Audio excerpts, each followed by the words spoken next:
Hey there, everyone. So we're shooting live today, 3 o'clock Eastern, but I am actually in Vail at the moment.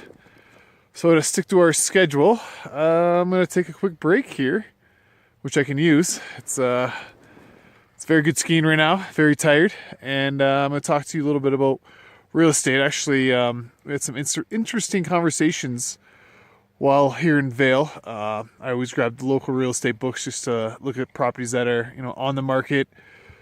Talk to people that are locals that live here, and you're shocked at some of the prices of some of the homes here. Vail being one of the it's a very popular ski resort in North America, and you're looking at these nice chalets for $3 million, $4 million.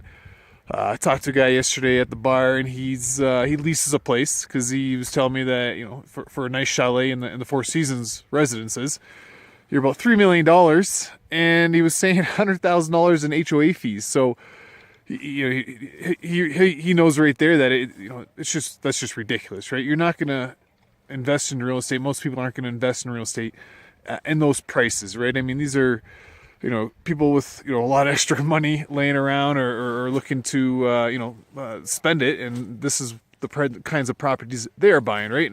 A nice chalet in Vail. Now, you don't have to buy right in Vail. As I always talk about, buying affordable real estate is a great way to start investing in real estate. So, just outside of Vail, there's little towns all over with real estate much more affordable, $300,000, $400,000. And, those are the properties that you might be looking at to buy and Airbnb them out, right? That's a great way to get some extra income.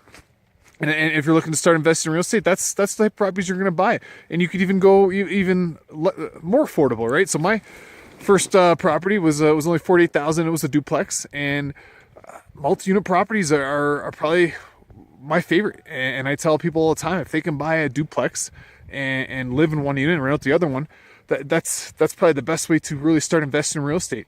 Now, most people already have a home, or they're renting, or they have families, so that option could be difficult. So what a lot of people are doing are buying properties and renovating the basement, turning that into a separate suite, an in-law suite, and that's just more income for your property, right? This happens all the time in the GTA area, where people own a home, and it's very unaffordable. Like the prices are very expensive up in Toronto area, so they're adding an in-law suite in their homes to subsidize the mortgage payments that they're paying. And this is the same if you're starting to invest in real estate. If you can buy a property and turn the basement into an in-law suite, that's just a second income for maybe the same price of buying a single family home, right? So that's, instead of getting $1,000 in income, you're going to maybe make $1,500 in income versus buying just one home where there's just one income. So this is why I always preach.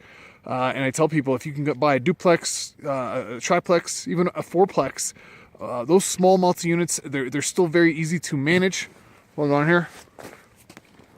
Yet they're not like commercial, considered commercial, which is usually over 4 units or over 6 units, and that's when you start getting into different fire codes.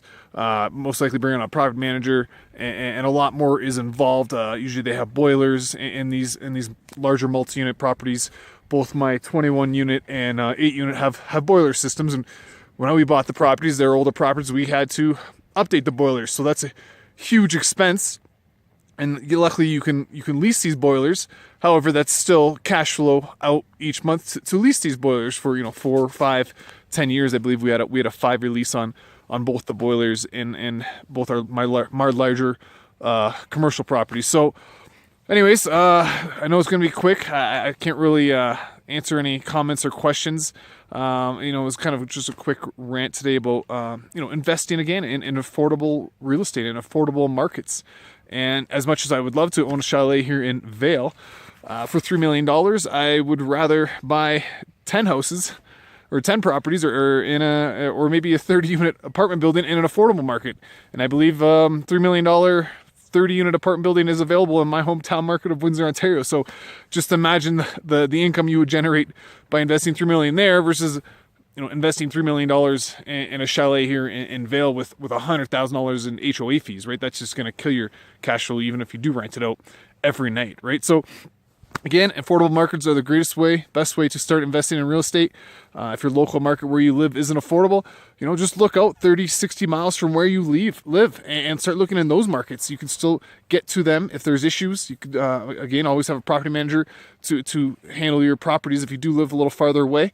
But, you're not tying up all your capital in an expensive property where you might live, where it might be expensive. You're buying a property that's much more affordable, yet the rents might just be as high, because that's usually what happens outside of these major markets is the rents are still very similar to the major markets, yet the real estate might be half the price. So that's pretty much it today. I'm going to hit back on the slopes. It's a beautiful day here in Vail, and I will see you on the next live video.